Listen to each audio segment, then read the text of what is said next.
Bonsoir. Bonsoir Emmanuel.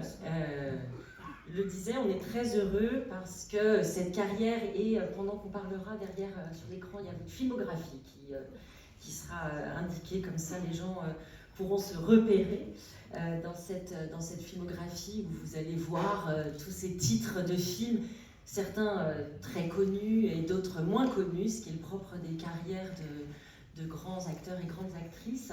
De 40 ans, oui. De 40 ans. Et on va déambuler un petit peu dans cette carrière. Si à un moment il y a des questions, vous n'hésiterez pas. Mais on connaît un petit peu, mais pour ceux qui ne connaissent pas vos débuts dans le cinéma, j'ai envie de commencer par ça. Justement, comment vous rentrez dans le cinéma? Comment... parce que vous avez dit que enfant, vous n'aviez pas comme projet d'être actrice. Donc comment ça se passe et comment ça se déclenche? J'avais le projet d'être majorette en Australie, donc D'abord, bonsoir, merci d'être aussi nombreux. J'ai un peu le trac, donc je vais essayer de rassembler mes idées. Je suis à Montréal, je passe mon bac et je ne sais pas du tout quoi faire. Et mon père me dit, prends des cours de théâtre, ça te servira. Je prends des cours de théâtre avec Jean-Laurent Cochet, je déteste ça. Je suis très mal à l'aise, je suis très timide, je suis pas bien sur scène. Et très vite, je suis repérée par un réalisateur qui s'appelle Jean-Pierre Dougnac et qui m'engage pour un film qui s'appelle Un amour interdit.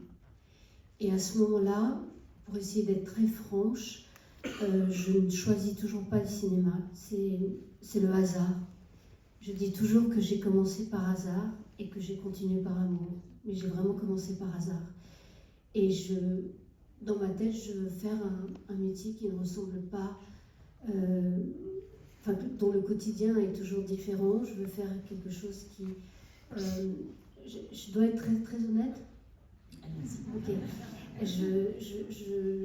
Je veux un métier où je gagne de l'argent, je veux un métier où je suis autonome, je veux un métier...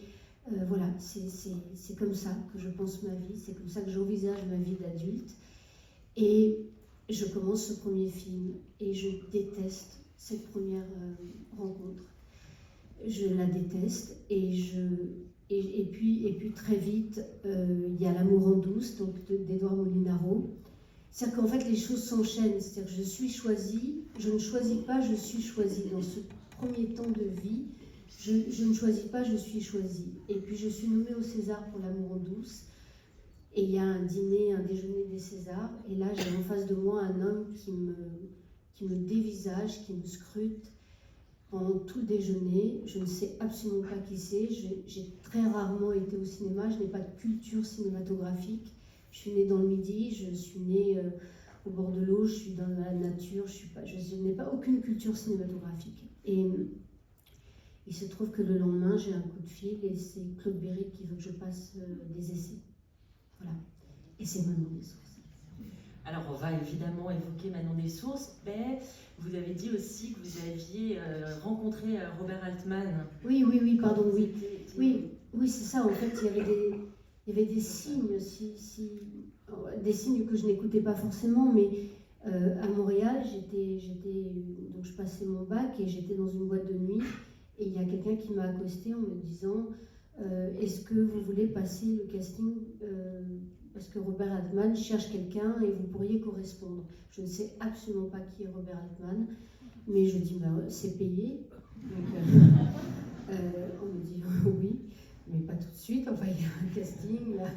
Donc je vais au casting et je suis choisie pour un film qui s'appelle Eastern Eggs et avec David Bowie et Geraldine Chaplin. Je suis choisie et le film ne se fait pas.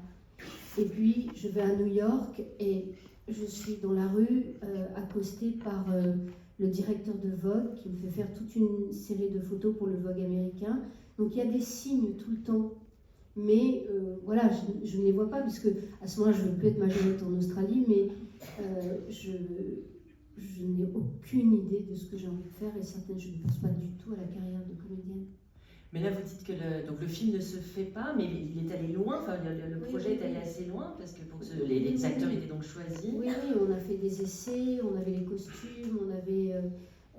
voilà, donc on était assez loin, et le film ne se fait pas, mais je n'ai aucune forme de déception, puisque c'est pas du tout ce que j'envisage de faire de ma vie, donc je n'ai aucune forme de déception, je dis bon, ben d'accord. Voilà. Alors qu'on en a à entendre l'idée d'un film avec Robert Altman, David Bowie et Géraldine Chaplin. Et je l'ai revu plusieurs années après à Cannes, et il m'a regardé, et il me dit Emmanuelle, je dis oui. Il me dit mais donc tu es devenue actrice, voilà. C'était une dizaine d'années après. Oui, ça donne des regrets, mais c'est effectivement des signaux, même si on ne les voit pas, qui rétrospectivement sont importants. Et évidemment, donc oui, c'est en 86, Manon des Sources, et c'est la consécration absolue, enfin, pour un début de carrière, c'est assez impressionnant. Alors, je n'ai toujours pas choisi de faire ce métier.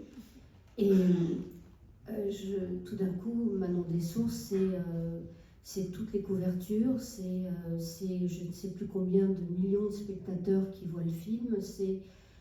Et à ce moment-là, j'ai la chance de vivre avec Daniel Auteuil. Et Daniel me dit, fonce au théâtre. Donc je dis, mais j'aime pas, j'ai pris des cours, j'aime pas. Mais il me dit, je t'assure, essaye de voir si tu peux aller au théâtre. Et encore une fois, et c'est vraiment tout je suis désolée, ça peut être un peu décevant, mais tout mon début de carrière, c'est ça. Je suis à la banque, et il y a Bernard Murat qui cherche une actrice pour jouer dans la pièce d'Anouilh, et il me dit, excusez-moi, mais vous ne voulez pas faire du théâtre? Je dis, ben, si. si. Il me dit, est-ce que vous accepteriez de passer des essais avec Pierre Arditi, Bernard Giraudot et Annie Dupéré? Et oui. Et j'y vais, et je suis prise. Et donc voilà, ça recommence. Enfin, ça recommence. Ça continue, mais encore une fois, ça continue vraiment malgré moi.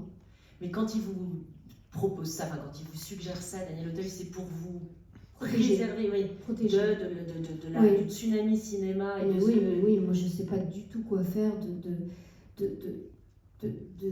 cette soudaine attention.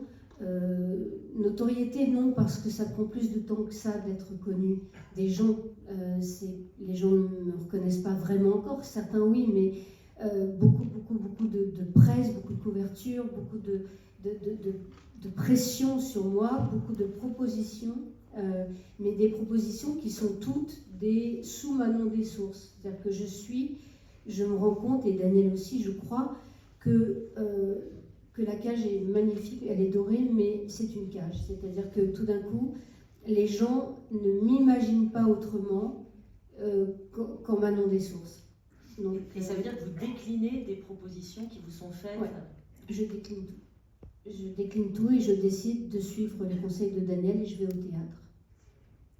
Et qui va être l'autre grande histoire de votre... C'est la grande histoire de ma vie, le théâtre.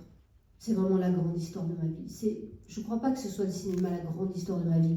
Après, il y a des réalisateurs qui m'ont marqué et qui m'ont même appris qui m'ont fait grandir, qui m'ont appris à vivre, qui ont été très importants dans ma vie. Mais le théâtre, c'est là où je me sens, comment dire, à la maison. C'est là où j'ai plus de complexe, c'est là où je suis chez moi. Ça correspond à mon énergie, j'ai une surénergie à l'époque, et toujours d'ailleurs.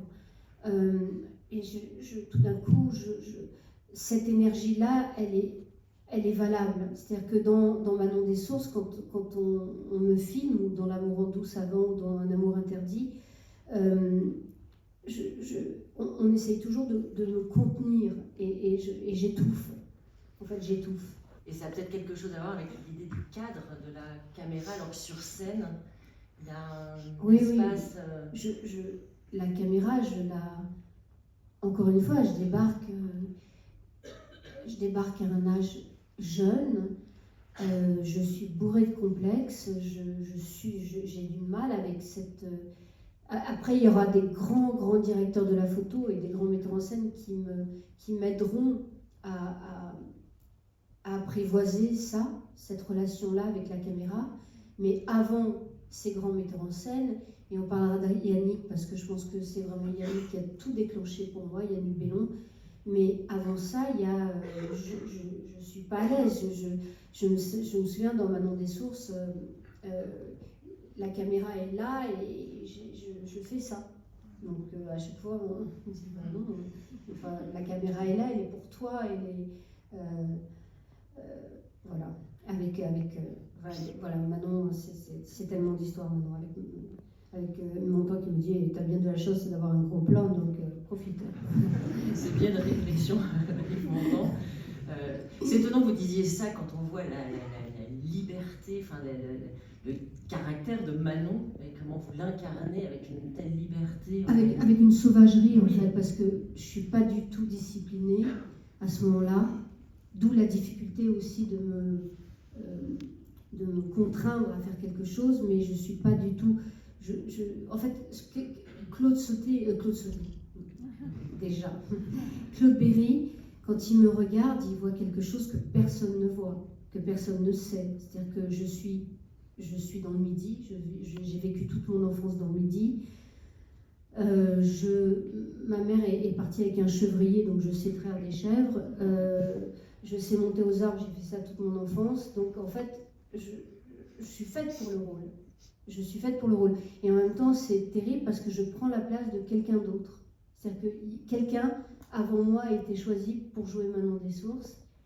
Et sans le savoir, Claude m'a remplacé cette jeune femme qui a fait d'autres choses après dans sa vie, mais je remplace quelqu'un. C'est-à-dire que c'est vraiment un coup de foudre de la part de Claude qui se dit, alors que je suis brune, je suis au César maquillée comme un camion volé, super habillée, super féminine, je suis brune, enfin, pas du tout Manon des Sources. C'est-à-dire que vraiment, et quand il me fait faire des essais le lendemain, il me dit est-ce que tu sais monter aux arbres, est-ce que tu sais... Il me dit bon, tu sais pas traire des chèvres. Je dis bah si, je sais traire des chèvres, etc. Et donc tout d'un coup il se dit ben voilà, je l'ai trouvée, elle est là. Parce qu'on partage son avis, on est heureux qu'il... Après j'étais très dure, sur Manon j'étais vraiment très dure, très dure. D'ailleurs j'ai reçu le César, j'ai revu des images parce que j'ai fait une émission, on m'a montré des images où je dis je suis désolée, enfin bon, Claude Berry, excuse-moi, enfin donc je sais que j'ai été très dure parce que j'en ai pas encore envie. Vous étiez dure à diriger. Très dur à diriger. Et d'ailleurs, je trouve pas que je sois incroyablement bonne actrice dans le film. J'ai revu des images toujours à cause de cette émission. Et j'ai revu des images où je pleure dans la cour, et je dis qu'ils ont tué mon père, et je trouve ça petit, je trouve ça étriqué ce que je fais. Je suis pas d'accord, je suis pas contente de ce que j'ai fait. Nous, on est... Oui, j'ai bien compris que non, mais parce que je dois dégager quelque chose malgré moi. Et puis je pense que Claude se sert de ce... Il se dit, mais qui j'ai engagé, qu'est-ce que c'est que... Il y a quelque chose de révolté, en colère, je suis en colère, je suis révoltée, je supporte pas l'autorité, donc vraiment, c'est dur pour Claude et pour l'équipe, et certainement pour les autres comédiens aussi, de supporter ce que je fais. Mais Yannick Bellon disait que quand elle vous a choisi pour faire Les Enfants du désordre, ce qui lui intéressait dans le fait de vous embaucher pour le film, c'est qu'elle sentait une violence en vous, et qu'elle avait besoin, qu'elle allait aller chercher cette violence-là. Elle utilise le mot violence, ce qui est... et ça, vous pensez qu'elle avait raison, ou ça vous a aidé? Déjà, je me rappelle qu'après Manon des Sources, Moi, je rêvais de tourner avec Téchiné, je rêvais de tourner avec... il y avait beaucoup de metteurs en scène. Et à chaque fois que mon agent proposait mon nom, on disait non, non, c'est Manon Dessources, non, non, elle est trop sophistiquée. Bon, sophistiquée, je ne sais pas où ils ont vu ça, mais bon, en tout cas, c'était pas... tous ces gens, tous les castings que je voulais passer, je n'y avais même pas droit. Et un jour, j'étais au théâtre et elle a demandé à me rencontrer dans un café. Et on s'est vus et on s'est parlé. Et quand elle m'a dit le rôle qu'elle me proposait, qui est le rôle, je ne sais pas si vous verrez le film, c'est un très beau film, d'une jeune femme qui est emprisonnée pendant quelques années et qui, quand elle sort, va être réintégrée à la vie grâce à une troupe de théâtre dont tous les êtres qui la composent ont aussi fait de la tôle. Et donc elle retrouve grâce au théâtre et grâce à cette troupe le sens de la vie, le sens de l'envie, du désir, et elle va petit à petit retrouver un sens. Et quand elle me dit que c'est une fille qui s'est droguée très très longtemps, qu'elle a fait de la tôle, qu'elle est souvent en manque quand elle sort, que je me dis mais c'est pas possible, enfin quelqu'un qui comprend, qui voit que je suis pas juste une jeune fille jolie, que j'ai quelque chose en moi qui a besoin, qui a besoin d'être exprimé, qui a besoin de crier, qui a besoin, voilà, quelqu'un qui est très en colère et qui a besoin d'exprimer et qui, dans le fond, inconsciemment est choisi dans un métier de corps et de langage. Et c'est ce corps et ce langage qui va me permettre, effectivement, d'exprimer tout ce qu'il y a à l'intérieur depuis que je suis toute petite. Mais alors on reviendra sur Les Enfants du désordre tout à l'heure, quand on présentera le film, mais c'est intéressant parce que Claude Sautet, avec qui ensuite vous allez tourner 2 films, lui... Et Daniel Auteuil disait de Claude Sautet, on a édité un livre de conversation avec Claude Sautet dans la collection de livres de cinéma qu'on a chez Actes Sud, à l'Institut Lumière. Daniel Auteuil fait la préface et dit que Claude Sautet cherchait à ce moment-là des acteurs au sentiment rentré. Et ce qui fait un peu écho à ce que dit Annie Bellon, mais utilisé assez différemment parce que dans vos rôles, chez les deux, il y a quelque chose à aller chercher à l'intérieur, mais chez Claude Sautet, c'est comment ça ne sort pas forcément. Et ça vous intéressait aussi, une fois, vous aviez déjà tourné avec Annie Bellon, de retrouver comme quelqu'un qui allait interroger un peu ça, dans des personnages qui... Alors déjà, il faut que je vous raconte comment on s'est rencontrés, parce que ça dit encore quelque chose de ce chemin ou du destin qui est le mien. Je suis dans un restaurant de dos et il est derrière avec Alain Sard, le producteur, et j'entends à un moment donné tu vois, Coco, c'est une nuque comme ça que je cherche. Et je me dis, et je sais pas, enfin je connais Claude Sautet, mais je sais pas, je ne me retourne pas, mais je sens que moi j'ai un chignon et je sens qu'il y a quelqu'un. Et donc à un moment donné, il va, je sais pas quoi faire, et il passe devant moi et il retourne et il dit je veux la voir, et je l'entends. Donc c'est là aussi choisi de façon complètement étrange. Et il m'a dit, plus tard, il m'a dit, moi cette nuque pour Un cœur en hiver, c'est ce qu'il me fallait pour jouer du violon. Et je ne le trouvais pas chez les actrices. J'avais besoin d'une nuque longue. Et c'est comme ça que Claude Sautet que j'ai rencontré Claude Sautet. C'est pour vous dire vraiment qu'à chaque fois, c'est dans des choses très étranges, Et Claude, je pense que j'ai passé une phase, parce qu'il me semble que j'ai fait Téchiné avant. J'embrasse pas, je crois. Je ne me rappelle plus de la chronologie, mais effectivement, Claude va prendre les gens qui me connaissent très très bien et qui m'aiment, me disent toujours que Claude est la personne qui m'a filmé au plus juste de ce que je suis. Et sans aucun artifice. C'est-à-dire qu'effectivement, c'est le premier metteur en scène qui ne me déguise absolument pas. Enfin, je dis ça et en même temps, il habille toutes les femmes comme sa femme et tous les hommes comme lui. Il prend des acteurs qui parfois lui ressemblent un peu. Oui. Michel Serrault, dans Manu Cerveau, c'est particulier parce que j'ai Claude et Michel. Et donc, mais voilà, tout d'un coup, effectivement, il faut que alors, je suis moins en colère, je suis moins.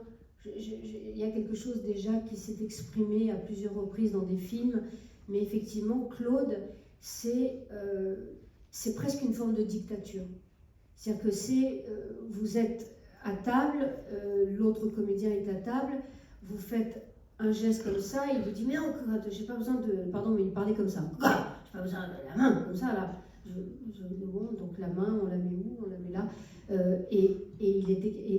On dit le texte et il vous arrête en pleine dialogue et il dit mais Cocotte, j'ai mis une virgule là.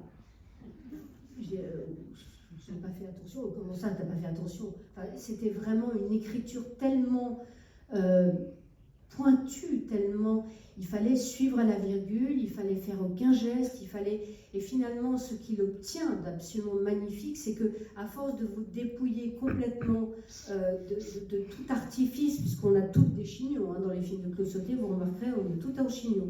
Donc je crois avoir 2 scènes où j'ai un droit d'avoir les cheveux longs. J'ai essayé de tirer un peu et de remonter immédiatement. Le chignon est descendu, donc on remontait le chignon. Donc c'est vraiment quelqu'un qui vous dépouille de toute forme d'artifice et de tout geste inutile. En plus, moi, je parle beaucoup avec les mains et tout. Donc, ce qui fait qu'au bout d'un moment, il va chercher la substance moelle. C'est-à-dire qu'il n'y a plus aucune possibilité pour nous de tricher. C'est-à-dire que ça doit forcément venir de la colonne vertébrale, venir de la moelle épinière, venir du sang qui circule, venir des muscles, il y a quelque chose qui est tellement, oui c'est ça, dépouillé de tout artifice, qu'il y a l'essentiel qui est là. Et c'est vrai que quand je regarde les films de Claude, il y a la vie comme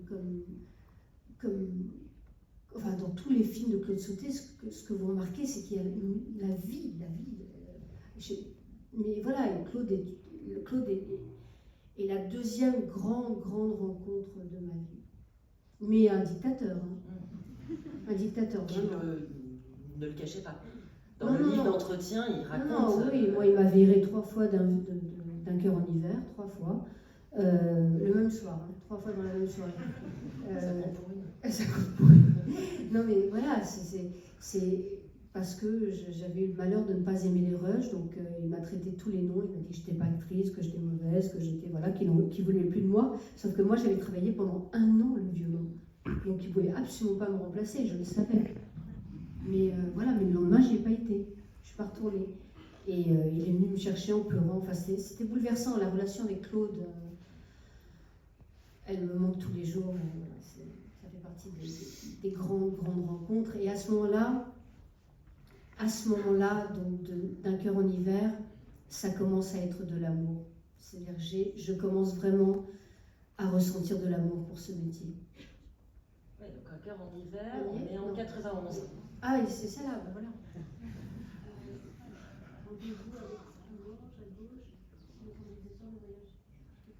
Il y a des autres qui arrivent sur les Ah oui, la belle noiseuse et tout. Ah oui, oula. Ah non, bah quelle horreur. Non, mais quelle horreur, il y en a beaucoup. Il y en a 3 pages. Et justement, là, vous disiez que vous aviez appris le violon pendant 1 an. Ouais. Ça, c'était lui qui tenait, vous qui teniez, c'était un discours. Non, c'est lui. Il m'avait dit, tu sauras le rôle le jour où tu sauras jouer tous les morceaux de Ravel. Ravel. Oui, Ravel. Une fois que tu sauras jouer tous les morceaux de Ravel, il n'y aura plus rien d'autre à faire. Je ne te demanderai plus rien, tu sauras le rôle. Et donc j'ai passé 1 an, j'avais jamais fait d'instrument de ma vie, je ne connaissais pas une seule note. Donc j'ai commencé il m'a demandé d'apprendre à chanter tous les... Donc j'avais un professeur très patient, et il m'a demandé de chanter tous les morceaux de Ravel. Ensuite, le professeur m'a montré comment tenir un archet, juste l'archet. Ensuite, la tenue du violon, avec le cou. Donc, et petit à petit, on a mis tout ça ensemble, et Claude ne voulait rien voir. Et je crois qu'il est venu au bout du 6e mois, où je commençais à vraiment produire des sons, c'est beaucoup dire. Hein. J'avais une, comment on appelle ça, pour rendre silencieux le violon. J'avais une sourdine, enfin quelque chose qui empêchait les sons, parce que les voisins, le chien, impossible je jouais pas du violon en fait, mais je savais déjà mimer absolument, pratiquement tous les morceaux. Et je me rappellerai toute ma vie de Claude Sauté qui est installé dans un fauteuil, un divan chez moi, et il me dit bah, vas-y cocotte, mais lui ne s'attend pas à grand chose, et quand il voit les progrès hallucinants, mais c'est 3 heures par jour, hein, tous les jours. Et à ce moment-là, je crois qu'il y a déjà 3 violons qui sont passés par enfin, ils n'ont pas tous réussi à sauter par la fenêtre, mais il y en a quelques-uns. J'en suis au 3e violon. C'est les violons japonais, donc ils ne valent pas grand-chose, mais quand même, voilà, c'est horriblement difficile. C'est atrocement difficile quand on n'a jamais joué d'un instrument de sa vie. Le violon, s'il y a des gens qui jouent du violon dans la salle, vous imaginez, enfin, c'est impossible. Impossible ce qu'il me demande. Et il le demande parce qu'il souhaite que dans les prises, vous jouiez. Certes, ce n'est pas le son de votre violon qui est ensuite mis dans le film, mais vous faites exactement les bons gestes. Je fais exactement à tel point. Donc, juste pour finir, Claude Sauté qui est dans le fauteuil et qui me regarde, et à la fin, il est en larmes, parce qu'il s'aperçoit du boulot considérable, et il nous reste encore quelques mois, mais il s'aperçoit du boulot considérable que j'ai fait. Et donc ensuite on va jouer pendant les scènes, et il me manque le vibrato. Je n'ai pas le vibrato. Le premier jour du tournage, je n'ai pas le vibrato, et j'ai des vrais musiciens qui m'accompagnent. Et il dit moteur, le vibrato arrive. C'est un truc de fou, le vibrato arrive. Mais bon, ça, souvent les comédiens. Hein. Les comédiens, ils ne savent pas monter à cheval, on dit moteur, ils savent monter à cheval. Enfin, voilà. C'est juste très étrange. En fait, on ne sait rien faire, mais on sait tout faire. Mais on ne sait rien faire vraiment. Et je parle du cheval parce que j'ai dû monter à cheval, je déteste les chevaux. Mais par contre, la prise dans Marie-Antoinette, on a l'impression que j'ai fait ça toute ma vie. C'est un truc c'est un truc chez les comédiens qui est très particulier, quoi. Et donc, effectivement, il dit moteur, et le vibrato arrive. Et là, tous les musiciens s'arrêtent et disent mais en fait, elle joue. Enfin, elle joue depuis longtemps. Et non, évidemment, non. Non, mais c'est impressionnant, effectivement, de vous voir le violon et l'archet à la main. Mais en fait, c'est ça que j'aime passionnément. Et quand je dis j'ai commencé à aimer ce métier, c'est parce que c'est incroyable d'être projeté. J'ai été à beaucoup de concerts, j'allais avec mon violon dans les églises pour écouter des violonistes. Tout le monde pensait que j'étais violoniste. Je vivais une vie de violoniste, en tout cas de musicienne. Et c'est ça que je trouve absolument incroyable dans ce métier, c'est que tout d'un coup, on devient quelqu'un d'autre et on touche à des univers, moi je dis toujours que chaque metteur en scène est une terre étrangère avec une culture différente, une philosophie, une religion différente. Et donc nous, les comédiens, on fait une toute petite valise qui ne servira à rien, parce que tout ce qu'on a mis dedans ne servira pas pour ce voyage qu'on va faire. Et on voyage dans cet univers qui n'est pas le nôtre. Et l'esprit s'ouvre et s'agrandit à chaque fois à la rencontre de cet univers. Et c'est merveilleux de pouvoir voyager comme ça Oui, mais il faut pouvoir justement se faire l'écho, là, justement incarner l'univers d'une tierce personne, d'un cinéaste. Oui. Est-ce que parfois ça marche pas, justement? Est-ce que parfois on n'arrive pas à intégrer et à l'univers est-ce que ça vous est déjà arrivé de vous dire ce cinéaste a un univers qui nous... Oui, ça m'est arrivé avec Ettore Scola, Capitaine Fracasse. J'ai pas réussi. J'étais trop jeune, j'ai pas compris que ce type était un génie. On a été enfermés à Cinecittà pendant 6 mois. Alors on tournait, puis il y avait les réunions du Parti communiste entre les prises. J'y arrivais pas, je comprenais pas ce qu'il voulait, j'étais déguisée, voilà, je comprenais pas. Donc j'ai rencontré Ettore Scola à Venise, je crois que c'était sur un cœur en hiver, et il était au bar tout seul, et j'ai été le voir et je lui ai dit, je suis passée à côté de toi, vraiment, quel dommage. Après, je suis passée à côté de très mauvais metteurs en scène aussi, tout simplement. Hein. Parce qu'il y en a, vous les avez, il y en a quelques-uns, on passe forcément à côté. Mais justement, vous avez... Mais je ne regrette pas, hein. J'ai adoré faire certains mauvais films. Voilà, il y en a un qui s'appelle Voyance et Manigance, c'est un truc du jamais vu, mais j'ai adoré le faire. Oui, comme quoi il y a le plaisir du tournage qui est parfois indépendant du résultat. Ah oui, ça c'est sûr. Ça c'est sûr qu'il y a des tournages qui ont été très durs et qui font que les films sont absolument sublimes. Je pense à La Belle Noiseuse par exemple, mais le tournage est très très très très dur. Il y a des tournages très durs et des films magnifiques, et puis des tournages formidables avec des films... Et après un tournage très dur, vous parlez de La Belle Noiseuse, vous avez quel rapport justement à ensuite retourner faire un nouveau film avec un nouveau cinéaste, ou avec le même d'ailleurs? Qu'est-ce que ça vous... Justement, parce qu'en plus La Belle Noiseuse, vous êtes au moment où c'est pas encore là, enfin parce que vous disiez tout à l'heure que c'était au moment de Un cœur en hiver que se déclenchait un amour pour le cinéma. Non, je dis qu'à ce moment-là, je sais que j'aime ce métier. Mais c'est venu, Rivette fait partie des grandes. La Belle Noiseuse, c'est avant? C'est avant, oui, il sort avant, ouais. Il sort avant, oui. Parce que si c'est un tournage difficile, Ce qui est dur, c'est la nudité dans La Belle Noiseuse. Ce qui est dur, c'est...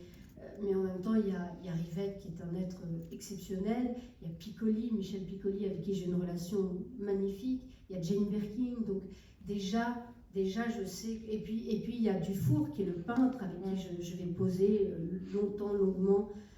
Et tout ça m'intéresse, me passionne déjà. C'est le tournage, effectivement, la nudité qui est dans ce film merveilleuse parce qu'elle est source de création.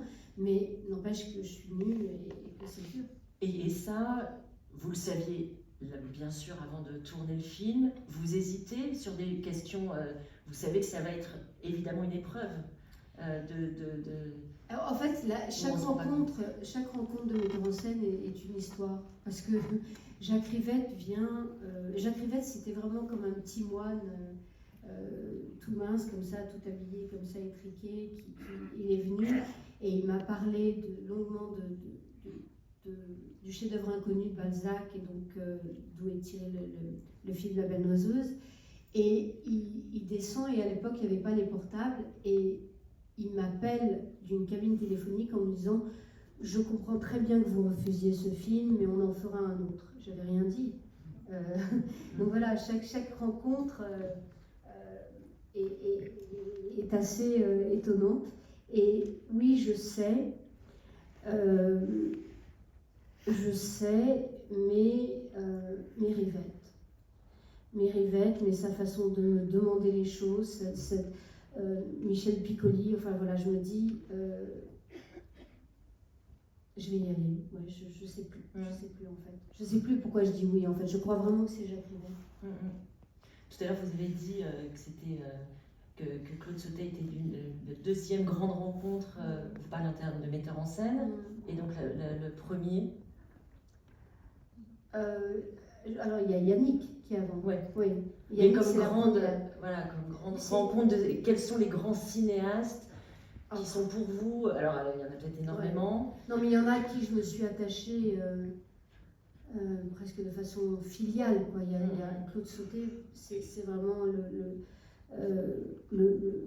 comment dire, le père, il y a quelque chose, je suis attachée, intimement attachée, c'est devenu quelqu'un de ma famille, Claude, pour moi. Jacques aussi, Jacques Rivette aussi. Donc mais je ne peux pas choisir. J'ai aimé passionnément Régis Varnier, j'ai aimé passionnément Faire une femme française. Il y a beaucoup de metteurs en scène que j'ai adoré, Assayas, enfin, voilà, Corsini. Mais des êtres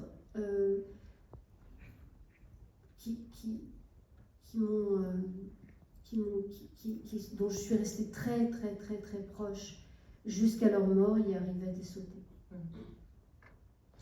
Et vous faites, en 96, sort Mission Impossible, de Brian De Palma. Comment vous arrivez sur le projet? Pareil, un truc... Non, mais, pour presque tous les projets, je suis convoquée, je n'ai aucune... c'est un truc étrange d'ailleurs, et toujours pas d'ailleurs. Je n'ai aucune ambition de carrière. Mais aucune. C'est-à-dire que je ne sais pas ce que ça veut dire. Je pourrais changer de métier à certains moments. Et donc, Mission Impossible, c'est mon agent qui m'appelle en me disant, voilà, ils font un casting, mais ils voient tout Paris, tous ceux qui parlent anglais. En tout cas, et comme moi j'étais à Montréal, j'ai appris l'anglais pendant les 3 dernières années de ma scolarité. J'étais jeune fille au père et dans une famille anglaise. Et je passais mon bac, et donc je parle anglais, et donc ils voient tout Paris. Et donc je dis, bon, oui, ça m'intéresse, mais pas plus que ça, mais elle me dit, mais vas-y, on ne sait jamais, sur un malentendu. Et donc j'y vais, et j'arrive dans un grand appartement, et je rencontre Brian De Palma. Je rencontre Tom Cruise. Je n'ai jamais vu un film de Tom Cruise, donc vraiment pour moi c'est rien du tout. Juste un jeune homme qui a l'air fort sympathique, mais c'est tout. J'ai pas du tout de connaissance de lui. Et donc on me donne un flingue et on me dit, tu lui cours après dans l'appartement, tu l'attrapes et tu le plaques contre le mur et tu lui mets le fusil sur la tempe. Et je me dis, bon ben, aucun problème, je suis assez physique, donc je pense qu'il s'y attendait pas. Je lui cours après, et je l'attrape en 2 secondes, et je le plaque contre le mur, et je lui mets et tout d'un coup, ça me plaît, quoi. Il y a un truc, je me dis, mais j'ai réussi à le faire, mais c'est tout. Je pense pas, j'ai réussi, je vais avoir le rôle. Je me dis juste, c'est génial, tu l'as attrapé plus vite qu'il ne le pensait. Et donc je le plaque vraiment, et c'est Brian De Palma qui dit stop, it's okay. Okay.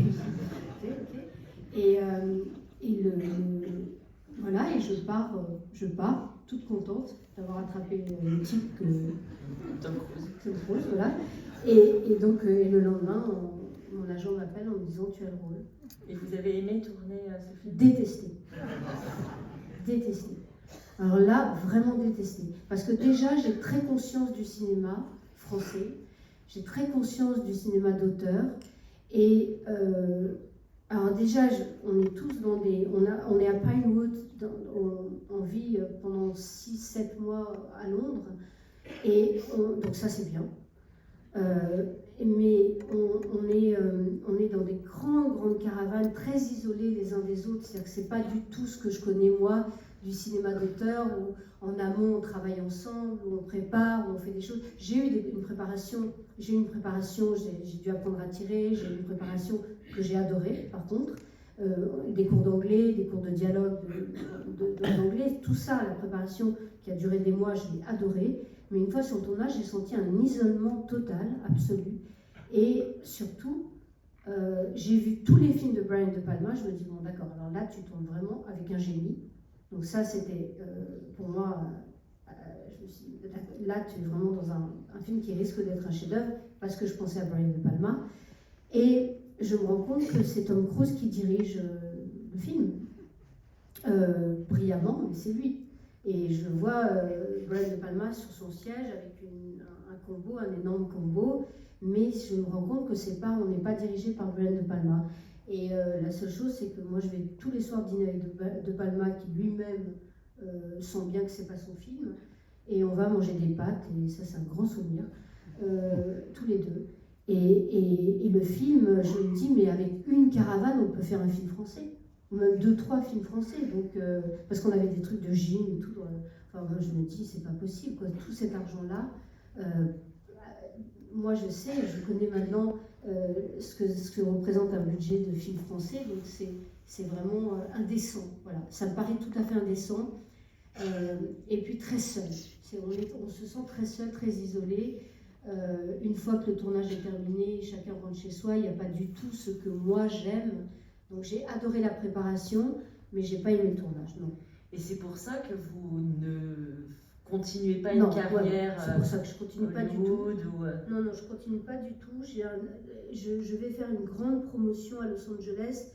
Je viens d'avoir un bébé, donc j'ai mon bébé avec moi. Je fais la promotion, les press junkets, qu'ils appellent là-bas les press junkets. Vous êtes assis toute la journée, et puis c'est des journalistes qui viennent, qui vous interviewent. Et Brian De Palma n'est pas là. Et donc je l'appelle désespérément, ils ont mais l'avant-première à Los Angeles, tu n'es pas là, et il me dit, ce n'est pas mon film. Et donc c'est fini pour moi, voilà. Donc je fais cette promotion, j'ai un agent américain très important qui va m'envoyer pendant quelques années des scénarios que je vais refuser, dont je ne dirai pas les titres, mais j'en ai refusé quelques-uns. Et à un moment donné, l'agent me dit, bon, bah, tu ne veux pas tourner aux États-Unis? J'ai dit, bah, non, si, moi je veux tourner, mais dans des films. Donc je lui cite des metteurs en scène, voilà, James Jarmusch, je ne veux pas tourner dans les grosses machines qu'on me propose à l'époque. Et donc je rentre. Et vous avez toujours eu ce rapport, et en particulier à cette période-là, dans les années 90-2000, avec le cinéma d'auteur français très proche, ça c'était important. C'était important. C'était important de m'y investir, c'était là que je sentais pour moi l'utilité, la raison d'être de ce métier. J'étais fière des films que je faisais, je les trouvais importants. Pas fière de moi, hein, fière des films. C'est-à-dire que je voyais vraiment la qualité des films que je faisais et je me disais, voilà, c'est mon espace à moi et j'en veux pas d'autre. Je veux pas un autre espace que celui-là. Vous avez ensuite, alors si vous avez toujours la filmographie sous les yeux, après donc cette expérience hollywoodienne, bon certains noms mais hollywoodienne, vous tournez avec Daniel Johnson, Olivier Assayas, vous avez déjà tourné avec Téchiné, mais vous le retrouvez... Trois fois, je crois, Téchiné. Et ça, ça n'arrête pas, vous aimez ça, que les projets se succèdent? Non, ça dépend des fois. J'ai des moments où j'aime passionnément, et puis des moments où j'ai des sentiments de rejet par rapport à ce métier, mais peut-être plus par rapport à tout ce qu'il y a autour du métier. L'image, ce que les gens imaginent de vous, la façon dont les êtres pensent vous connaître, ou s'accaparent. C'est tout ce qui est autour je suis quelqu'un d'assez solitaire. Voilà, j'aime tourner. À ce moment-là, j'aime tourner. J'aime la relation avec les acteurs. J'aime la relation avec les metteurs en scène. Mais je n'aime pas tout ce qui est autour, toute la représentation qu'il y a autour. Mais j'ai jamais aimé. Bon, Thierry n'est pas là, je peux le dire, mais à chaque fois que je vais à Cannes, j'ai le trac comme je ne l'ai pas quand je tourne. Quand je monte sur une scène devant, je vais jouer au Palais des Papes d'Avignon devant 2000 personnes, 2500 personnes. J'ai pas aussi peur que quand je suis en représentation à Cannes et que je monte les marches, et que ce soit avec des films sélectionnés ou sans film. Il y a quelque chose là qui est, pour moi, qui est envahissant, Voilà. Puis petit à petit, une image aussi qui se dessine de moi, qui est presque très sexualisée, malgré moi, ou je l'ai fabriquée, j'en sais rien, mais il y a quelque chose qui ne me va pas. Voilà. Il y a ce que j'aime passionnément, il y a justement la façon dont Claude Sauté tourne et me regarde, et puis il y a aussi, je me rends compte dans beaucoup de films que je fais, je me rends compte que je suis plutôt l'objet du fantasme. Souvent, d'ailleurs, je le dis aux metteurs en scène, il y a la personne qui les représente eux, et il y a le fantasme que les metteurs en scène ont et que je représente moi. Vous voyez ce que je veux dire? Et donc il y a quelque chose et puis j'essaye, je creuse, j'essaye d'aller dans des choses, dans des zones où j'ai jamais été, j'essaye le plus possible, mais l'image est très présente et voilà. Donc et encore, hein, moi j'ai 61 ans. Et je lis encore des choses où on me dit, où je lis 45 ans, blonde, très belle, et ça me gêne, parce que je me dis, mais non, c'est pas comme ça que je veux évoluer, c'est pas comme ça que je veux. Donc évidemment, j'échappe à ce genre de projet. Donc voilà, c'est pas un amour inconditionnel et une envie de tourner tout le temps, et c'est les deux. Et vous avez à la fois des rôles où vous formez d'incroyables duos, et à la fois vous êtes dans beaucoup de films où c'est plus des films de troupe, un peu des films comme les films coraux, ça fait penser à Altman, je pense à La Bûche ou à 8 femmes par exemple, ouais. Et vous dites que vous aimez la présence des comédiens. Justement,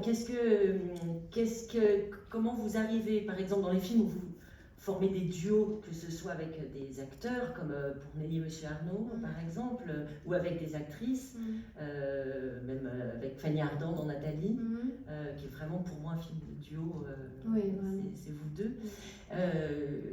Mais vous voyez ce que je veux dire, fantasme. Ouais. L'enfer de Chabrol, Nathalie, d'Anne Fontaine, enfin, tout ça, c'est des endroits qui ne sont pas faciles pour moi. Pardon, mais je ouais. Non, et justement, vous préférez quand il y a une troupe, ou vous aimez, ou les deux, hein, bien sûr, quand... Ouais. J'aime les deux. Parce que, et alors, un mot... Alors, la troupe, je l'aime au théâtre. Ça, vraiment, c'est un truc absolument incroyable, la troupe au théâtre. Ouais. La façon dont les comédiens se portent les uns les autres, la façon dont on avance en équilibriste comme ça, dans quelque chose qui est toujours dangereux parce que c'est en direct et qu'on peut se casser la gueule à n'importe quel moment. Et qu'on sent la fraternité des uns pour les autres, la sororité, la fraternité. On sent ça tellement puissamment au théâtre, et ça c'est ce que j'aime le plus au monde. Et en dehors du fait que c'est en direct au théâtre, est-ce que vous avez un peu retrouvé ça sur 8 femmes par exemple?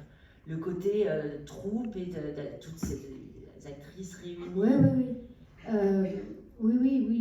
C'est un beau souvenir. C'est un super souvenir. C'est un souvenir magnifique parce que, comment vous dire, ça papote. C'est-à-dire qu'on est là, on est sur des choses, on a toute une vie à se raconter, on fait le même métier, on échange des expériences, on échange des sentiments sur ce métier. C'est assez magnifique ce qui se passe avec toutes ces actrices très différentes les unes des autres. Il y a vraiment, je nous revois sur les chaises comme ça, on se fait des petites réunions toutes ensemble. Le matin on est préparé, on est pomponné, vraiment, c'est ce qu'elle veut dire, on est pomponné. Il y a quelque chose de très très très gai sur ce tournage. Et François Ozon, il vous laissait entre vous? François Ozon, je pense que François, il est venu présenter le film, hein, parce que j'étais là au festival et le soir même, le lendemain, c'était 8 femmes.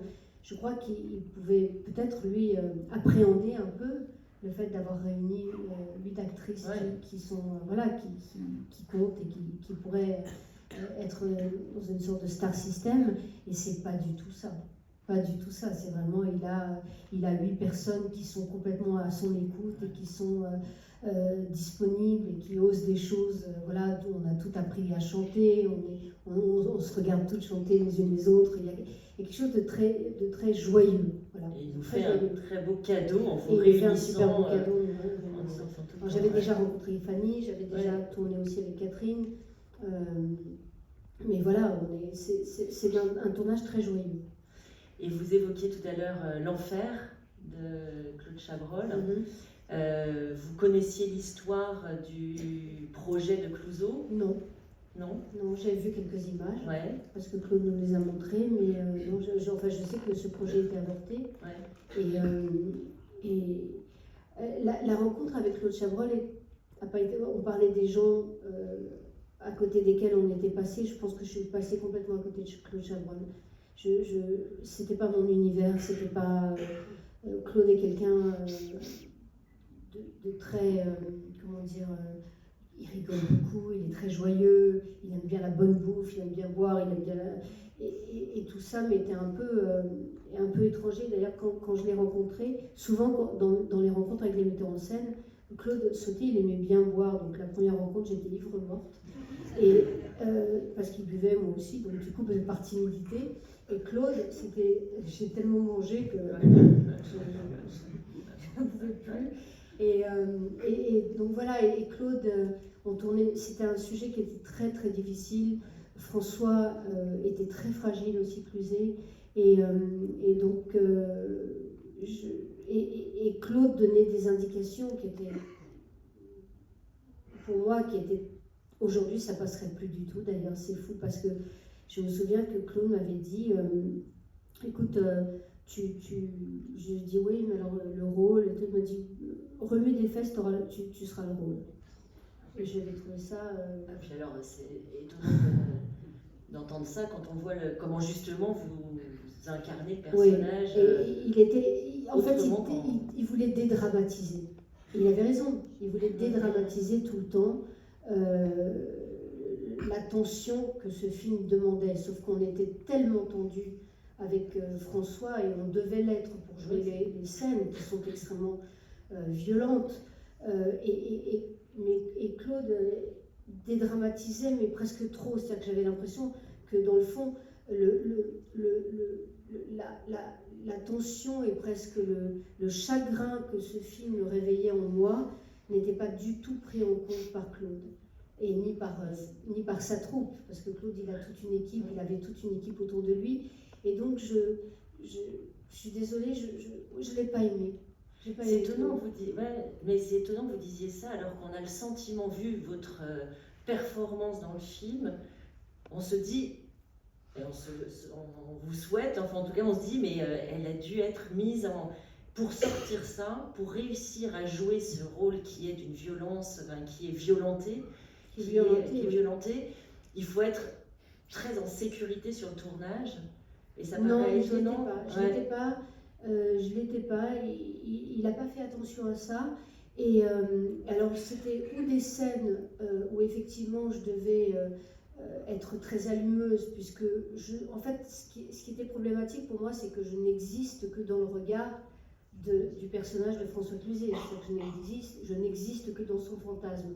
Donc j'alternais entre des scènes extrêmement où je devais être très sexuelle et des scènes d'une immense violence où tout d'un coup le personnage de Cluzet me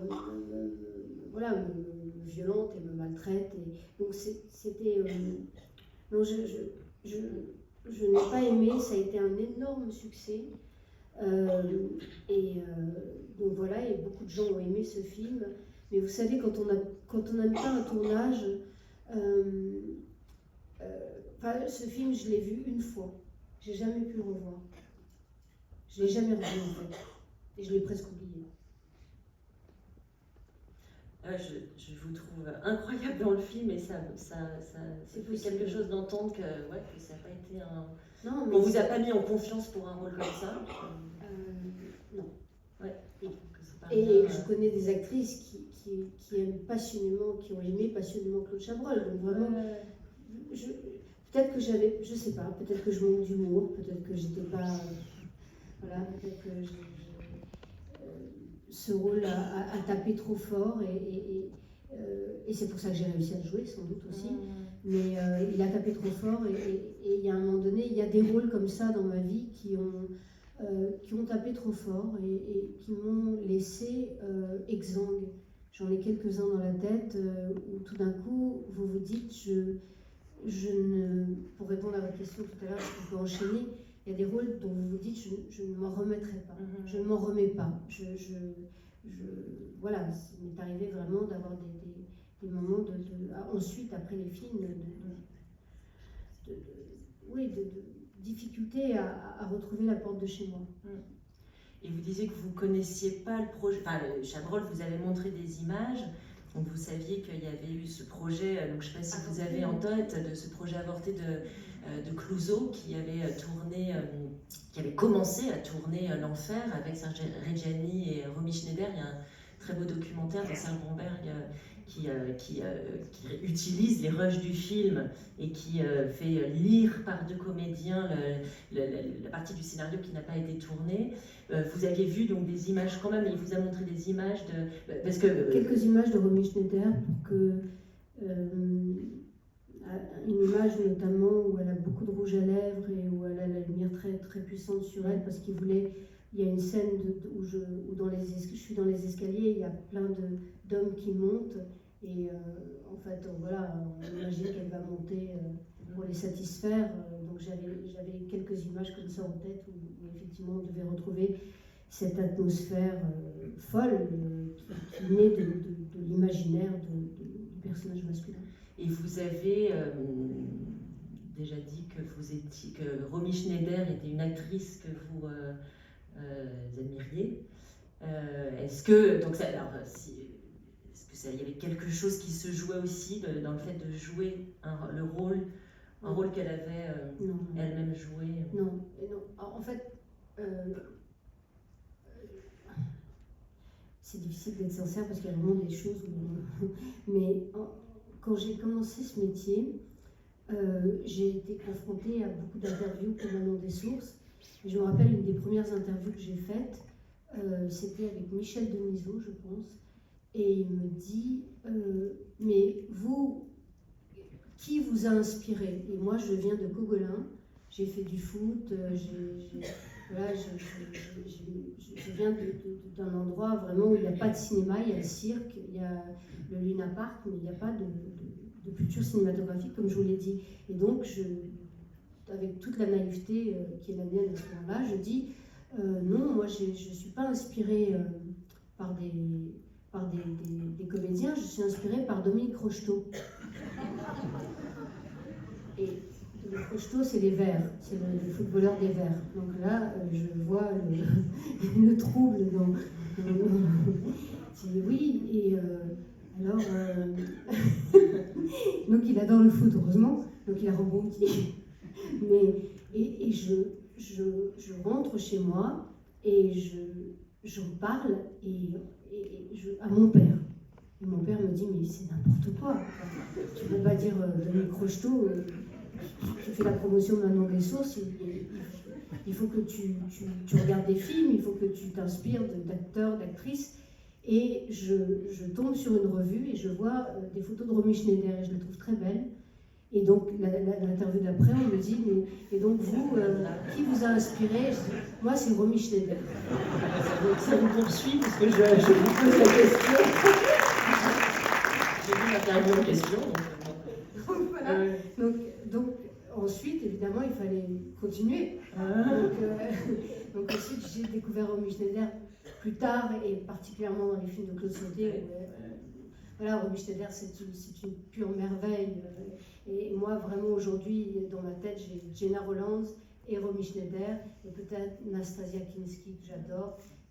Voilà, et puis quelques actrices françaises, évidemment, aussi. Mais voilà, mais là aussi, c'est né d'un magazine. Voilà, Romy Schneider, je me suis dit bien. Donc, je vais l'utiliser pour répondre aux questions. Et donc, toute la promotion de Manon des Sources, moi, c'est Romy Schneider. J'étais incapable d'en dire une autre. Et Harry Bor, parce que mon père m'avait montré Les Misérables avec Harry Bor. Donc imaginez, il y a Harry Bor, je sais pas, Les Misérables, donc l'actrice, elle débarque a 20 ans, elle a dit Haribo Romy Schneider. Voilà. Ça perdure dans c'est les... pas Romy Schneider, c'est pas le fait que Romy Schneider, non. Je fais un petit saut dans le temps plus récent. Vous avez co-réalisé un documentaire il y a 2 ans. Il y a 1 an et demi. 1 an et demi. Qui s'appelle Un silence si bruyant. Je ne sais pas si vous avez vu ce documentaire qui a pour sujet l'inceste. Est-ce que... Alors, j'ai 2 questions. Déjà, c'est la première fois que vous êtes à la réalisation, en co-réalisation certes, mais à la réalisation. Oui. Est-ce que il fallait que ce soit sur un sujet comme ça pour passer pour oser aller du côté de la réalisation? Le sujet est évidemment tout à fait personnel. Et donc pendant des années, je me suis dit qu'est-ce que je peux faire de cette douleur-là? Qu'est-ce que je peux en faire? Parce que moi, mon caractère, c'est toujours d'aller vers la vie. Et heureusement, j'ai choisi ce métier, comme je disais, de corps et de langage qui permet de retrouver le langage. Parce que dans l'inceste, la première chose qu'on enlève à l'enfant, c'est la possibilité de parler. Donc j'ai la chance d'avoir choisi un métier, effectivement, de langage. Mais donc je choisis, pendant des années, je me dis, je vais faire une fiction. Est-ce que je peux adapter Ango? Parce qu'Ango a été très importante dans mon parcours et vraiment ça a été une... enfin voilà, c'était un compagnon de vie, compagnonne de vie pendant des années. J'essaye à une semaine de vacances, je me dis que je peux adapter une semaine de vacances, je ne réussis pas. Et puis finalement, je me dis je vais en faire un documentaire parce que ça va me permettre d'aller vers les autres. Ça va me permettre de pouvoir faire témoigner d'autres êtres. Mais sans imaginer une seconde, j'imagine à ce moment-là l'écrire, le réaliser, mais certainement pas être dedans. Et donc je coécris avec Anastasia Mikova pendant 1 an, et puis on cherche les personnes qui seront dans le film. On trouve 4 personnes merveilleuses, et puis au fur et à mesure qu'on commence à tourner, je me rends compte que mon écriture n'est pas juste, qu'il y a une sorte de malhonnêteté intellectuelle à ne pas être dans le film, à ne pas raconter, à ne pas dire aussi. Et dans le fond, je me dis, et puis si tu fais ça, ça pourrait formidablement aider d'autres êtres qui ont traversé la même chose, qui ont vécu ça. Et peut-être que tu leur permettras en disant, bah voilà, vous qui pensiez que j'étais une actrice sans problème, voilà, qui a débarqué à l'âge de 20 ans dans ce métier, moi aussi ça m'est arrivé, donc peut-être que vous aurez vous aussi la possibilité de vous dire, bah, moi je vais plus le taire, je vais le dire.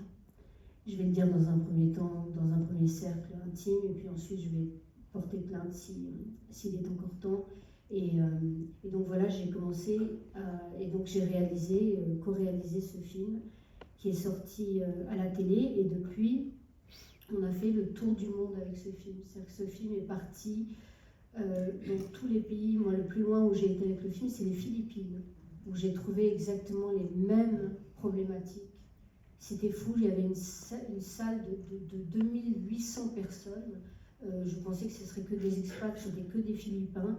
Il y avait une sénatrice, il y avait la ministre de la Santé, il y a eu un colloque autour du film. Donc je me suis dit, mais c'est incroyable, ce film il est parti en Australie, il est parti en Chine, il est parti, moi je l'ai accompagné en Angleterre, en Italie, on a voyagé dans le monde entier avec ce film, et je me suis rendu compte de l'utilité de cette parole prise. Et vous avez, le film, vous le dites, a fait le tour du monde, a été très important, fait partie de juste ces prises de parole fondamentales. Vous avez le sentiment, vous qui êtes quelqu'un de très engagé, on connaît vos engagements et on les a suivis. Est-ce que vous avez le sentiment que ces questions-là bougent Comment? Alors assez vite, jamais assez vite, mais... Non, là j'ai le sentiment de grande défaillance d'un point de vue de la justice et des politiques, mais je me dis qu'il y a une chose dont je me rends compte, c'est que la grande solitude, la solitude absolue que moi j'ai vécue avec ça, c'est fini. C'est-à-dire qu'aujourd'hui, j'ai l'impression qu'il y a une sorte de chaîne de solidarité de gens qui l'ont vécu et qui osent prendre la parole, et que finalement, si la société civile crie bien fort que ce n'est plus possible, que la justice soit aussi défaillante, que ce n'est plus possible qu'on accuse le parent qui dénonce de syndrome d'aliénation, de se venger de l'autre parent, de faire dire des choses fausses à son enfant. Enfin bref, il y a tout des mécanismes sociétaux de déni qui sont à dégommer, quoi. Et je me dis, si on arrive à prendre la parole et si cette société civile, effectivement, ne se tait plus, à un moment donné, les politiques ne pourront pas faire autrement que de réagir. Et vous avez toujours réussi à concilier votre vie sur les planches, sur les tournages et justement vos engagements. Je pense en particulier à votre engagement auprès de l'UNICEF. Comment quelqu'un, justement, si avec cette carrière assez incroyable, arrive à organiser son temps, son schéma mental pour passer de l'un à l'autre, pour articuler ça dans une vie? C'est surtout que je n'ai pas su faire autrement. Ça, c'est vraiment un choix. C'est-à-dire qu'il y a eu effectivement l'UNICEF pendant 10 ans où j'ai passé 3 mois de ma vie pendant 10 ans à partir dans des zones extrêmement dures sur la malnutrition des enfants, sur les enfants soldats, sur la prostitution enfantine. Enfin, on m'envoyait vraiment sur des missions extrêmement difficiles avec le devoir ensuite de partir à New York pour rendre compte des missions, pour que des sommes d'argent soient attribuées dans tel pays sur telle problématique. Donc c'était vraiment... mais voilà, moi je ne crois pas du tout à l'altruisme. Je pense qu'il y a, à l'UNICEF par exemple, il y a l'enfance, il y a la femme et l'enfant. L'UNICEF, c'est ça, femme et enfant. Et je pense qu'il y a quelque chose, certainement, pour être très honnête, de la réparation de l'enfance. Un enfant blessé a envie de réparer d'autres enfants, c'est sûr. Et je pense que c'est ce que j'ai essayé de faire pendant 10 ans, en me consacrant pendant de longs mois, en plus d'être mère, en plus de 3 enfants, en plus de ce métier. Il y a eu aussi Saint-Bernard, qui a été l'église Saint-Bernard, les migrants, où là ça a été très très très dur parce que j'ai été vraiment presque blacklistée sur les tournages, par les productions, par les télés, j'avais vraiment touché un sujet, les migrants, il ne fallait pas y toucher, et ça a été pendant 2-3 ans très très très très dur.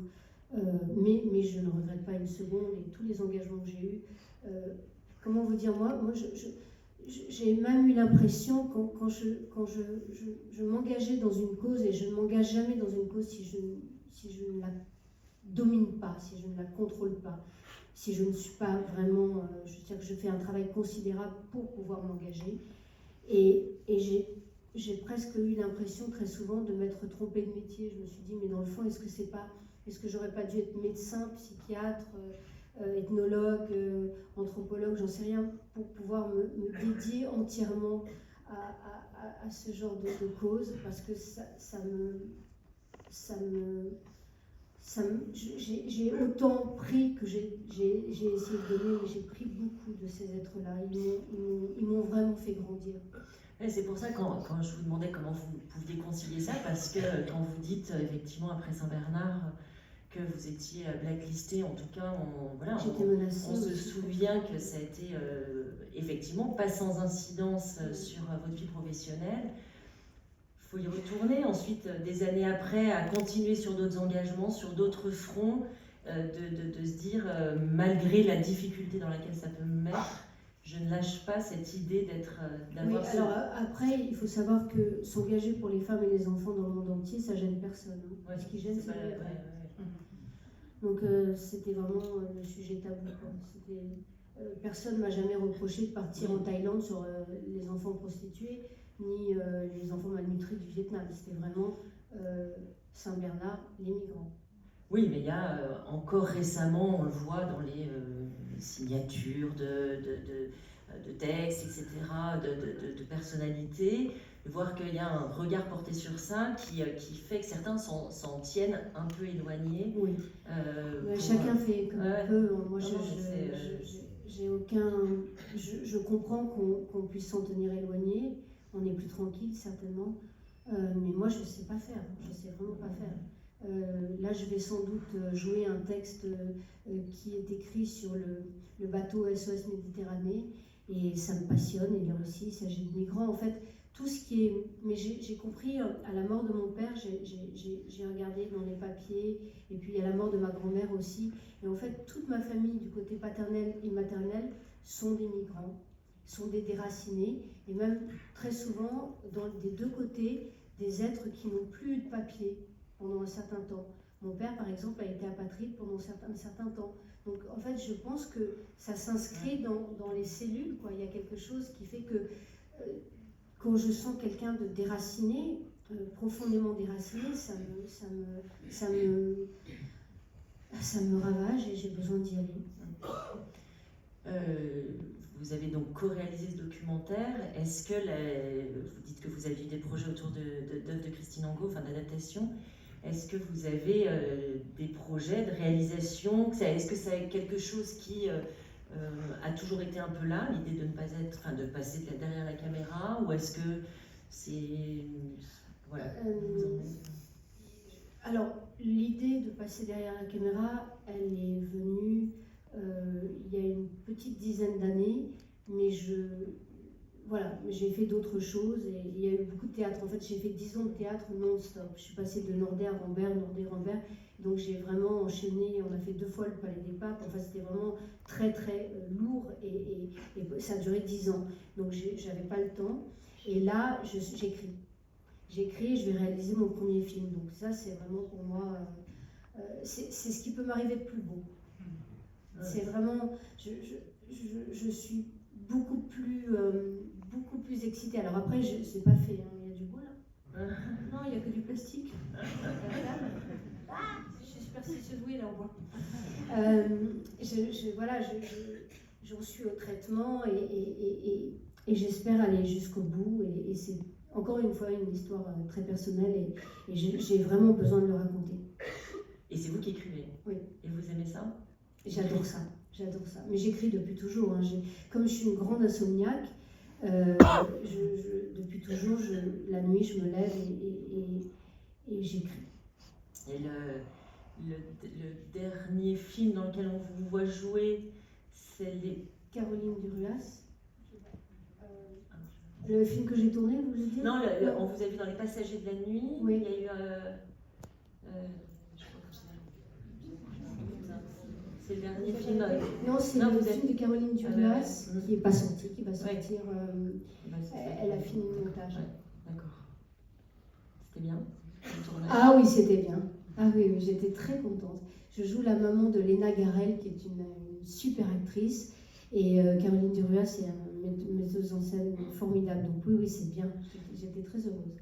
Il y a une différence. J'étais très heureuse, mais il y a maintenant, je sens après ces 10 ans de théâtre, il y a une légère distance. Alors est-ce que c'est le rôle qui m'a permis cette distance, ou est-ce que vraiment je suis arrivée au point où, dans le fond, j'ai quand même plus besoin maintenant de prendre la caméra et que ce soit mon écriture, mon regard posé et pas une caméra qui me regarde. Je ne sais pas exactement où j'en suis. Et après, je retourne sur 2 pièces de théâtre. Donc vous n'arrêtez pas. Non. Et il y a une différence entre être... Vous avez été beaucoup dirigée par des femmes. Est-ce qu'il y a une différence à être dirigée par des femmes ou par des hommes? Moi, je ne trouve pas.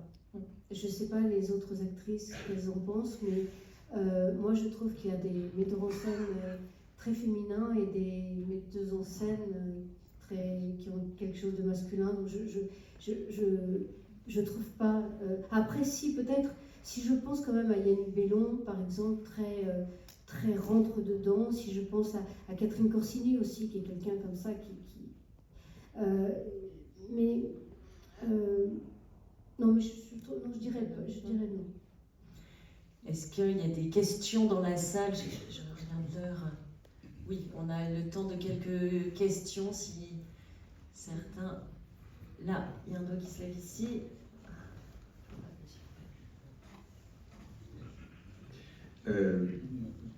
D'abord, merci pour ce témoignage, je le trouve magnifique, vraiment. C'est une femme magnifique. Merci. Et je pense que tout le monde partage ce point de vue-là. Et quand je regarde justement tous les films que vous avez faits, j'ai vu, je ne savais pas, au tout début de votre carrière, il y a un film de David Hamilton. Oui. Et je voulais savoir, après MeToo, après tous les témoignages qu'on a entendus, vus, d'actrices, est-ce que vous avez été confronté à ce type d'attitude de producteur, de réalisateur, etc. dans votre carrière? Merci. Alors, non. David Hamilton, il m'a trouvé sur une plage, déjà, donc encore une fois, un truc complètement... je ne connaissais pas son travail. J'ai été trop... d'abord, je pense que, vu ce que j'avais vécu, c'était difficile de m'approcher. 2, j'étais très tôt, je vivais avec Daniel Auteuil qui me protégeait très fort de cette possibilité-là. 3, j'ai l'impression... alors après, j'ai quand même débarqué très jeune et je ne vous dis pas que j'ai pas de temps en temps dû faire comme ça pour échapper à quelque chose d'un peu lourd, on va dire, de drague un peu lourde, mais j'ai jamais été confrontée, j'ai eu la chance de ne jamais être confrontée à la violence que certaines comédiennes ont connue, ou certains comédiens d'ailleurs, il n'y a pas que les femmes. Est-ce qu'il y a d'autres questions? Mais je m'en sens, juste pour préciser, je m'en sens totalement solidaire, parce que je sais que ça s'est passé. Et je me dis, moi par exemple, j'ai tourné avec Depardieu plusieurs fois, et je me dis, c'est fou qu'on n'ait pas vu, c'est dingue. Ça, je me sens, par exemple, assez atterrée de ça. Monsieur. Bonsoir et merci de nous donner ce beau cadeau. Je voudrais juste si vous pouviez nous parler un peu de votre collaboration avec André Téchiné, parce qu'avec lui vous faites 3 très très beaux films, et notamment J'embrasse pas. Oui.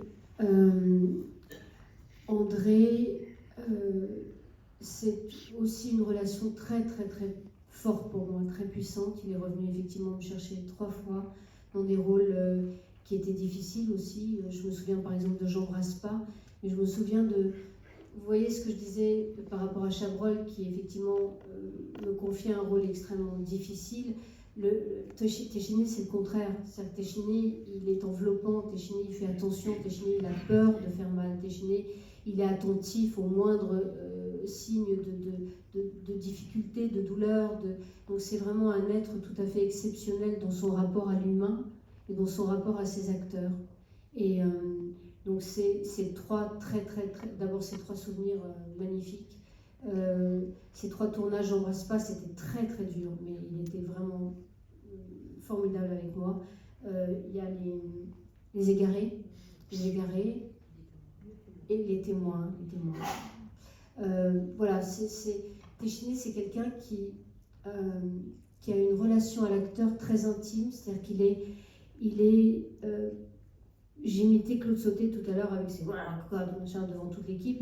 Téchiné, c'est le contraire, il vient souffler des mots comme ça, des bribes de mots, et ça suffit. C'est un immense directeur d'acteur. Je pense qu'il n'y a pas un acteur qui est mauvais dans ses films. C'est vraiment un immense directeur d'acteur. Donc c'est vraiment quelqu'un qui m'a marqué, que j'aime beaucoup et que je vois souvent.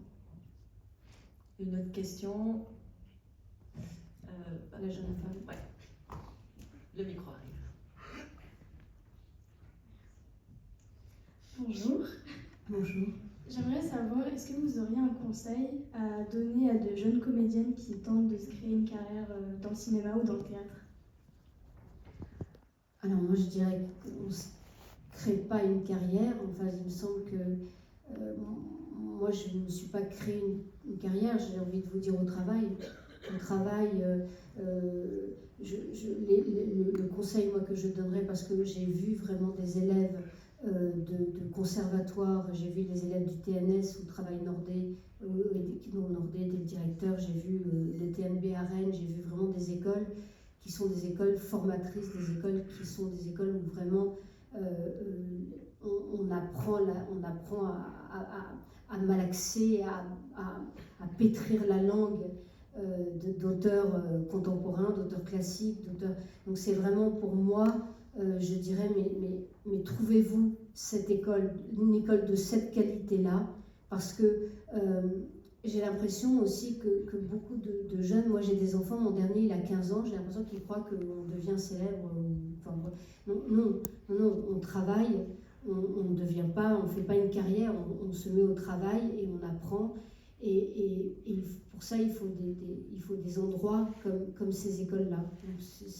Voilà, il y en a certainement à Lyon, que je ne connais pas, mais c'est la meilleure chose à faire, c'est passer par le théâtre et passer par la langue. Je vous en prie. Alors, une question, collègue Denis. Moi, j'ai 2 questions. Bonjour. Je suis juste là. Oui. Dont l'une est un peu futile et vous ne serez pas obligé d'y répondre. Mais la première, c'était en parlant de MeToo, vous avez fait 20 ans avant le documentaire de Rosanna Arquette qui parle quand même de ce sujet-là. Je voulais savoir comment vous êtes retrouvée sur ce Je ne l'ai jamais projet. vu. Je l'ai jamais vu. Ah C'est oui. vrai que je ne l'ai jamais vu. Elle est rentrée dans ma loge à Cannes. J'ai un souvenir très très lointain. Je vous mentirais si je vous disais que je me souviens. Je n'ai jamais vu le documentaire et je me souviens juste que Rosanna est rentrée dans ma loge en me disant je veux faire une interview. Mais je n'ai pas le souvenir, pardon, je suis désolée, je ne peux pas répondre. Et ma deuxième question, c'était en fait jusqu'au film de François Ozon, vous êtes plutôt brune et vous changez, et j'ai l'impression que c'est presque une direction artistique que vous donnez à votre carrière quand vous devenez blonde sur l'ensemble de vos rôles suivants. Alors, je vais vous décevoir, mais c'est vraiment un choix personnel, c'est-à-dire que c'est pour moi.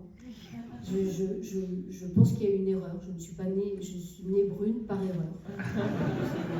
Donc j'ai réparé, j'ai rectifié l'erreur.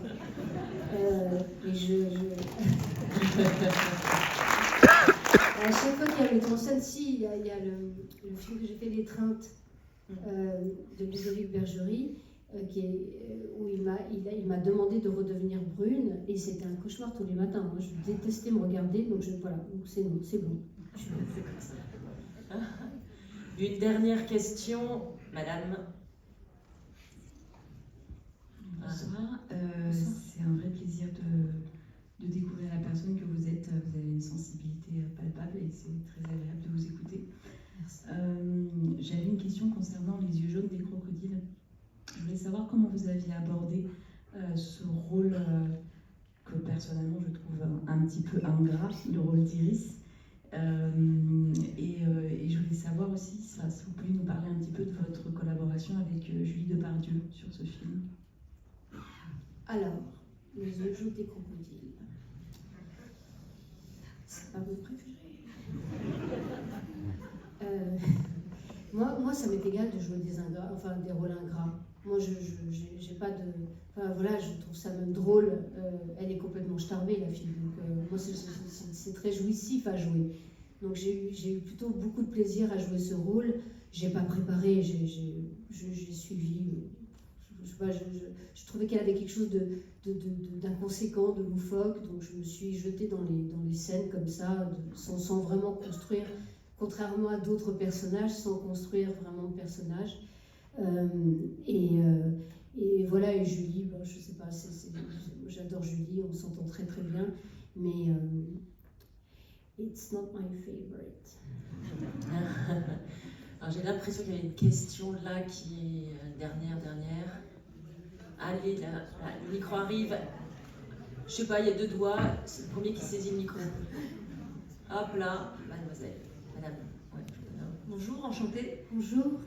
Alors j'ai une question, je suis contente que vous parliez de Romy Schneider parce que ma question que j'avais préparée, elle était en lien à ça parce qu'il me semble que Romy Schneider, quand elle jouait des rôles en fait, pendant le temps de tournage, elle se mettait vraiment personnellement dans le mood en fait du personnage.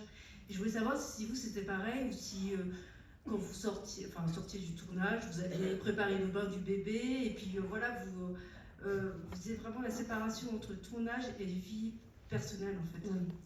J'aurais aimé faire comme ça pour tous les films, mais c'est pas comme ça que ça se passe. On va présenter Les Enfants du désordre. Les Enfants du désordre, j'ai mis 1 an à m'en sortir. Il y a un autre film qui s'appelle Une femme française de Régis Varnier, qui a été extrêmement violente, c'est-à-dire que à la fin déjà pendant le tournage, mais à la fin du tournage, quand le film est sorti, il y a eu un rejet de cette femme, mais un rejet, c'est-à-dire que je me suis fait cracher dessus dans la rue, les journalistes étaient extrêmement agressifs avec moi, et j'ai fini en maison de repos, donc vous voyez, quelquefois, donc j'ai pas pu réintégrer chez moi. Donc il y a quelques films comme ça où Les Enfants du désordre, je ne pouvais même plus rentrer chez moi. Alors ça tombait bien parce que je n'avais pas encore l'eau du bébé à préparer, parce que je n'avais pas encore d'enfant, mais j'arrivais plus à rentrer chez moi. Il y a des rôles où on se jette corps et âme et on n'en sort pas du tout intact. Après, j'ai toujours essayé dans ma vie de rester très ancrée. J'ai toujours essayé j'ai mis au monde 3 enfants, j'ai donc une famille, je suis une grande amoureuse, donc j'ai toujours créé autour de moi quelque chose qui fait que je ne m'envolais pas comme un petit ballon, et sauf sur quelques rôles. Merci. On va faire une petite pause avant de se retrouver ici pour Les Enfants du désordre. Je voudrais que, avec ce qu'on a entendu, à la fois de comment vous racontez votre carrière, mais aussi ce que vous avez dit de vous ce soir, qui était très inspirant et qui nous a, je crois, tous beaucoup émus, beaucoup plu. Et je voudrais qu'on vous remercie, très chaleureusement.